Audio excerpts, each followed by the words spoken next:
Guys, welcome back to my channel Neela's creation চ্যানেলে তোমাদের সকলকে জানাই স্বাগত আর ভালোবাসা। অনেক দিন পরে একদম সামনাসামনি এসে ইন্ট্রোটা দিলাম। গুড মর্নিং বন্ধুরা। সকাল এখন শুরু হয়নি, সকাল শুরু হয়েছে অনেক আগে। চেহারার অবস্থা, এখনও চুল আঁচড়াইনি, স্নান করে উঠেছি, স্নান করে পুজো টুজো দেওয়া হয়ে গেছে। এখন 10টা বাজে। পুজো, জামা কাপড় কাচা, মাম্মামের অনলাইন ক্লাস সবটাই কমপ্লিট করেছি। তার মাঝখানে কিন্তু সবার খাবারেরও জোগাড় করেছি। তো সেই খাবার দাবারের যে জোগাড় করে, আজ সকালের খাবার ছিল ওটসের খিচুড়ি। ওটসের খিচুড়ি করেছিলাম। খিচুড়ি বলতে পারো, মানে খিচুড়ির মতন দেখতে, খিচুড়ি ঠিক নয়। খিচুড়িটা করেছিলাম কিভাবে বলছি একটু। সামান্য তেল দিয়েছি কড়াইতে। তেল দেওয়ার পরে কালো জিরে, শুকনো লঙ্কা ফোড়ন দিয়ে ওটসগুলোকে ভাজা ভাজা করে নিয়ে নুন, সামান্য পরিমাণে মিষ্টি আর হলুদ দিয়ে জল দিয়ে দিয়েছি। জল দেওয়ার পরে কিছু কাঁচা লঙ্কাও দিয়েছিলাম। এবার আমি যাব মেয়েকে নিয়ে ডক্টরের কাছে, কারণ মেয়ের দাঁতের ওটা আমাকে খুব চিন্তিত করে তুলছে। তোমাদের কারো এরকম বাড়িতে জানাশোনা আছে কিনা জানিও আমাকে, যে কারোর এরকম কখনো হয়েছে কিনা। তো এরকম দাঁতটা ফুলে গেছে, ফুলে যাওয়ার পরে ওখানে পুঁজ মতন হয়ে গেছিলো। তো ডক্টরের কাছে নিয়ে যাওয়ার পরেই মাম্মাম তো ভয় পেয়ে গেল। ভয় পেয়ে গেলেও তো কিছু করার নেই, সুস্থ তো ওকে হতেই হবে। সেই কারণে প্রথমে উনি ওই জায়গাটা অবশ করে নিয়ে তারপর ওখানে ইনজেকশনের মাধ্যমে পুঁজটাকে বের করে এনেছিল, তারপর ওষুধ দিয়েছিল। আর এই যে এখন ওষুধের দোকানে বসে আছি, ওষুধ একটা পাচ্ছিলাম না, অনেকক্ষণ বসে থাকতে হয়েছে ওষুধের দোকানে। তো মাম্মামের দাঁতে যন্ত্রণা করছিল, তা মাম্মাম বলল যে ওষুধ মানে দাঁতে ব্যথা করছে। তো ওষুধ নিতে নিতেও আমি একটা জলের বোতল নিলাম, ঠান্ডা জলের বোতলটা, বললাম ওখানে তুমি দাও শেক, ঠান্ডা জলের শেকটা দাও, তাহলে তোমার ভালো লাগবে। তারপর মাম্মাম বলল যে চলো মা, আমি একটু আখের রস খাবো। মন মেজাজ সেদিন একদমই ভালো ছিল না। অ্যাকচুয়ালি জানি না কেন, মানে ওর কিছু হলে না কিছু ভালো লাগে না, খুবই খারাপ লাগে। তো সেখান থেকে চলে গেলাম আখের রসের দোকানে। তো আখের রস কুড়ি করে দুটো আখের রস নিয়েছিলাম। 3 জনের ভালোভাবেই হয়ে গেছে, মাম্মাম তো অতটা খেতে পারেনি। ওখান থেকে চলে আসলাম চটপট বাড়িতে আসার আগে আরেকটা জায়গায় গিয়েছিলাম, সেটা মুখেই বলে দিচ্ছি। নান আনতে গিয়েছিলাম, কারণ মধ্যমগ্রামে এখন সকালের দিকে যাওয়াই হয় না। আর ওখানে একটা দোকান আছে রুচিরাজ, ওখানকার নানটা জাস্ট অসাম লাগে খেতে। তো ওইখান থেকে রুচিরাজের নানটা অনেকদিন খাওয়া হয় না, বাড়িরই তো খাবার খাচ্ছি। তো ওখান থেকে নান নিয়ে এসেছিলাম 6টা মতন। নান নিয়েই সোজা চলে আসলাম বাড়িতে এসেই বাড়িতে ফ্রিজে দেখলাম মাছ কি আছে।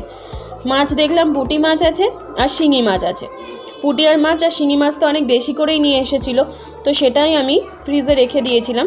তো সুবিধা এটাই হলো যে বাড়ি এসে চটপট করে বের করেই বেগুন ছিল, পটল ছিল, বেগুন পটল দিয়ে পুঁটি মাছের পাতলা ঝোল করেছিলাম। আবার এদিকে কাঁচকলা আলু দিয়ে শিঙি মাছের ঝোল করেছিলাম। দেখলাম দুটো যদি ঝোল থাকে তাহলে খেতে কোনো অসুবিধা হবে না, তাই জন্য তাড়াতাড়ি হয়েও গেছিলো, মশলা ছাড়া ঝোল করেছিলাম। তারপরে তৈরি করলাম আবার লস্যি। বাড়িতে না দই পেতেছিলাম, অনেকটা দই পেতেছিলাম বাড়িতে। তো প্রত্যেক দিনই তো আমি এখন বাড়িতে দই পাচ্ছি, নিজেই দই পাতি। দইয়ের যে ছাঁচটা নিজেই প্রতিদিন দই পাতি, সেখান থেকে যেটুকু দই থেকে যায় সেটা দিয়েই আবার দই পেতে নিই।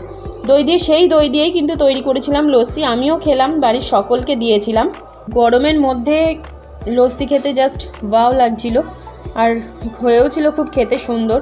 আর এইদিকে মাম্মামকে খেতে বসিয়েছিলাম। মাম্মাম খেতে বসলো, খেতে তো চাচ্ছিল না, মুখে ব্যথা আর কি, তো সেই জন্য ওর একটু খেতে প্রবলেম হচ্ছিল। তাও ওকে জোর করে দিচ্ছিলাম যে না, তোমাকে একটু খেতে হবে। তো এই দুপুরবেলা খাওয়া দাওয়া করেই তারপরে আমরা একটু শুয়ে নিলাম। শুয়ে নেওয়ার পরে আর তো ভিডিও করতে পারিনি। তার কারণটা হলো বিকালের তো কোনো দিনই আমি ভিডিও ঠিকঠাক করে শ্যুট করতে পারি না। তার কারণটা আগেই বলেছি, যে বিকেলে উঠেই হয়তো আমার পড়ানো থাকে, মেয়ের পড়া থাকে, সন্ধ্যা দেওয়া থাকে, সেই জন্য। কিন্তু সেই দিন হয়েছিল প্রচণ্ড বৃষ্টি হয়েছিল। তো এত বৃষ্টি হওয়ার কারণে প্রথমে ভাবলাম একটু চা করে নিই। পড়ানোর পরে চা করতে চলে এসেছিলাম। তো রাজু চায়ের প্যাকেট নিয়ে এসেছিলো, একটা প্রিমিয়াম এনেছিল আর একটা চা পাতা এনেছিল গোল্ড। তো যেহেতু এখন লিকার চাটাও আমাদের ঘরে খাওয়া হচ্ছে, তাই লিকার চায়ের পাতাটা আলাদা করে রাখলাম, আর হলো প্রিমিয়াম আর গোল্ড মিশিয়ে একটা চা পাতা তৈরি করলাম, যেটা দুধ চায়ের জন্য দেবো। তারপরে ভাবলাম কি বৃষ্টি হচ্ছে বাইরে, চারিদিকে অন্ধকার। রাজু বললো তাহলে একটু বেগুনি করো, তো বেগুন তো ঘরে ছিল না, তো বেগুনি ওই জন্য আর করিনি। বেগুনির বদলে আমি করেছিলাম পেঁয়াজি। তো পেঁয়াজগুলোকে খুব ইজিলি মানে তাড়াতাড়ি করে আমি কেটে নিয়েছিলাম। ওই যে যেটা দিয়ে আমরা কাটলাম আর কি, ওটা দিয়ে না খুব সহজেই কাটা যায় পেঁয়াজ, এবং চোখও জ্বলে না। সবথেকে প্লাস পয়েন্ট হলো একদম চোখ জ্বলেনি। প্রথমে পেঁয়াজগুলোকে জলে ভিজিয়ে নিয়েছিলাম, তারপরে হাত দিয়ে খোসাগুলোকে ছাড়িয়ে নিয়ে শুধু দুভাগ করে কেটে দিয়েছিলাম ওই মেশিনটার ভিতরে, ব্যাস। তারপরে খুব তাড়াতাড়ি হয়ে গেছিলো। আর এখানে দিচ্ছি অনেকগুলো লঙ্কা দেবো, বেসন দেবো, চালের গুঁড়ো দেবো, নুন দেবো, সামান্য হলুদ দেবো, সামান্য মিষ্টি দেবো। তো দিয়ে ভালো করে ওটাকে মাখিয়ে ম্যারিনেট করে আমি রেখে দেবো। দেখতে তো ভীষণই ভালো লাগছিলো। কিছুক্ষণ রাখার পর এই অন্ধকারের মধ্যে দেখো আমরা ভাজছিলাম। তো যেটা বলার আর কি, আমরা যখন এই কাজগুলো করি আমরা তিনজনে একসাথেই করি আর কি। মাম্মাম ছিল, আমি ছিলাম, আবার রাজুও ছিল, রাজু ক্যামেরা ধরে দিচ্ছিল। আর বিভিন্ন মানে অনেক স্টুডেন্ট ছিল যারা আমাদের বাড়িতে থেকে গিয়েছিল, কারণ বৃষ্টির জন্য তারা বাইরে বেরোতে পারেনি, প্লাস অন্ধকার হয়ে গেছিলো। তো ওরা বসে আছে বাইরে, তো ওদের জন্য নিয়ে যাব। ওরা অনেকক্ষণ ধরে রয়েছে, মানে 5:30টায় এসেছে, আর এখনও তো বাড়ি যেতে পারিনি, প্রায় এখন 9টা বাজে। তো ভাবলাম যে এটা যখন করছি, ওদের আগে বিস্কুট দিয়ে এসেছি, 2টো করে বিস্কুট দিয়েছি আমি, যে তোরা খেতে লাগে, একটু তো খিদেটাই হবে। তো তারপরে ভাবলাম কি যে তাহলে পেঁয়াজি যখন ভাজি ওদেরকে একটু মুড়ি আর পেঁয়াজি দেবো, তাহলে ওরা বসে খেতেও পারবে, আবার বাচ্চা মানুষ ওরা আনন্দও করতে পারবে। তো সেই জন্য তাড়াতাড়ি করে ভাজছিলাম। তো ভাজার পরে দেখো এখানে বলছি যে এই কড়াইটার কথা বলছিলাম, যে এই কড়াইটা না আমার বারবার রান্নার তো অনেক ভিডিওই শেয়ার করি, তো কড়াইটা না দেখলে আমার নিজেরই কেমন লাগে। এই কড়াইটায় আমার আর ভিডিও দিতে ইচ্ছা করছে না। তো একটা ভালো কড়াই কিনবো, সেটাই ভাবছি, সেটাই বলছিলাম আর কি। বাড়িতে যেমন তেমন তুমি রান্না করো, কেউ দেখছে না, কোনো ব্যাপার না। এমনি কড়াইটা খুব ভালো, মানে কড়াইটার বয়স হয়ে গেছে প্রায় 10 বছর, কারণ আমার বউ ভাতে পাওয়া কড়াই ছিল এটা।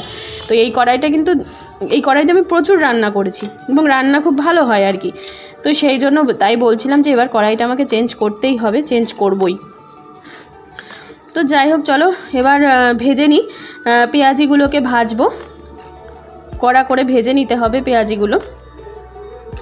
আসলে ছোট ছোট কিছু জিনিস আছে যেগুলো তোমাকে অল্প খরচে তোমাকে অনেক আনন্দ দেবে। ঘরে থাকা জিনিসই, পেঁয়াজ সবার ঘরেই থাকে, বেসনও সবার ঘরেই থাকে, লঙ্কাও থাকে। তো যখনই মন খারাপ লাগবে, তুমি দেখবে রান্নার মধ্যে যদি তুমি নিজেকে ঢুকিয়ে রাখতে পারো, মানে একটা রান্না করলে না আমাদের মন ভালো লাগে। অনেকের কিন্তু রান্না করতে বোর লাগে, কিন্তু একবার যদি রান্নার কোনো একটা রেসিপি নিজেরা করে দেখো না, দেখবে মনে একটা অনাবিল আনন্দ কাজ করে। তার কারণটা হলো, তুমি যখন রান্না করবে তোমার মাথায় অন্য কোনো চিন্তা, কোনো টেনশন আসবে না, কারণ তখন তোমার একটা জিনিসই চিন্তা হবে যে এই খাবারটাকে আমার ভালো করে তৈরি করতে হবে, এই খাবারটাকে আমার টেস্টি করতে হবে, এই খাবারটা অনেকে খাবে। তো সেই জন্যই আমি কিন্তু যখন রান্না করি তখন কিন্তু আমার মনটা সম্পূর্ণই আমি রান্নার দিকে দিই, এবং বাইরের যত নেগেটিভ এবং বাজে চিন্তা সেগুলো কিন্তু আসে না। তাহলে নেগেটিভ চিন্তা দূর করার কিন্তু আর একটা উপায় বলতে পারি, রান্না। এবার বলতে পারো যে স্কিনের ব্যাপার, তো স্কিনের ব্যাপারে দেখো সবাই তো কম বেশি আমরা স্কিনের চর্চা করি। তো আমি অতটা করা হয় না, তো আমার কথা না বলাই ভালো। আমি ফেস ওয়াশটাই ইউজ করি সব সময়। তবু যারা মানে স্কিনের চর্চা করো তাদের জন্য বলবো, যখনই রান্নাঘরে যাবে সানস্ক্রিন মেখে নিও, তাতে আর কোনো রকমের কোনো প্রবলেম হবে না। আর এখানে দেখো চলে এসেছে চিকেন পকোড়া। আমার বাবা আর মা দুজনে মিলে বাড়িতে চিকেন এনে ভেজেছে। ভাজা মা বাবা দুজনেরই আসার কথা ছিল আমার বাড়িতে, কিন্তু এত বৃষ্টির কারণে মা আসতে পারেনি। বাবা ভিজতে ভিজতে এসে এই চিকেন পকোড়া দিয়ে গেল, আর আমি এই যে পেঁয়াজি মায়ের জন্য ভেজে পাঠিয়ে দিলাম, মাকে দিয়ে দিলাম যে মা বাড়িতে খাবে। আমার শাশুড়ি মাও পেঁয়াজি খেতে ভালোবাসে, কিন্তু আমি একদিন ভাবছি ওনাদের বৈশাখ মাস চলে গেলে একদিন পেঁয়াজি ভেজে দেবো, ভেজে দিয়ে আসবো, ভালো খাবে। আর এই যে মুড়ি আর এই যে তোমার পেঁয়াজি, এগুলো নিয়ে চলে যাব ওদেরকে দিতে। চলো ওদেরকে আগে দিয়ে আসি। আজকের ভিডিওটা বন্ধুরা এখানেই এন্ড করছি। আশা করছি তোমাদের ভিডিওটা ভালো লেগেছে। এরকম আরও ভিডিও পাওয়ার জন্য প্লিজ লাইক, কমেন্ট, শেয়ার করে দিও, সাবস্ক্রাইব করে দিও। যারা নতুন আছো তারা অবশ্যই করে পাশে থেকো, এবং পুরো অনেক আরও ভিডিও আছে সেই ভিডিওগুলো দেখো। চলো আজকের মতন টাটা, বাই বাই।